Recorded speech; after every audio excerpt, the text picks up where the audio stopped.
Alright, o yan po. So ito, mulawin mo. Yung motor na to ay pang mineral water. So hindi biro po ang karga niya.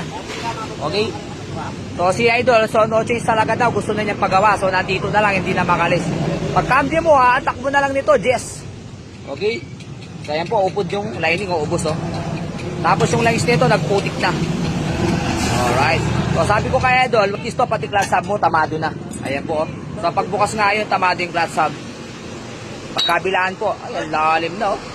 Ngayon, ang senaryo dito, once na nagpalit ka ng clutch lining lang, hindi mo pinalitan ng clutch hub to, isang araw lang, 2 araw lang, sliding clutch na naman. Oo, pwede kang magsapi ng isang clutch plate, pwede. So, sapian mo sa clutch plate dito sa dulo. Pero ito, malambot na to. So, maupod din to. So, saglit lang, magbubukas ka na naman. Alright. So, ngayon, ito, pang malakasan nating clutch hub, tsaka clutch lining po. Alright. Papagitan natin. Ito. So ito yung mga uri ng clutch hub po, yun, may bakal sa gilid oh, by steel. Alright, so as matibay pa sa original, oh, siyempre aluminum versus steel. So ito hindi mo na maupod, mga idol, kagaya ng original niya. So ngayon ito po, original nating clutch lining na made in Taiwan, oh, pang malakasan, oh, walang dragging oh.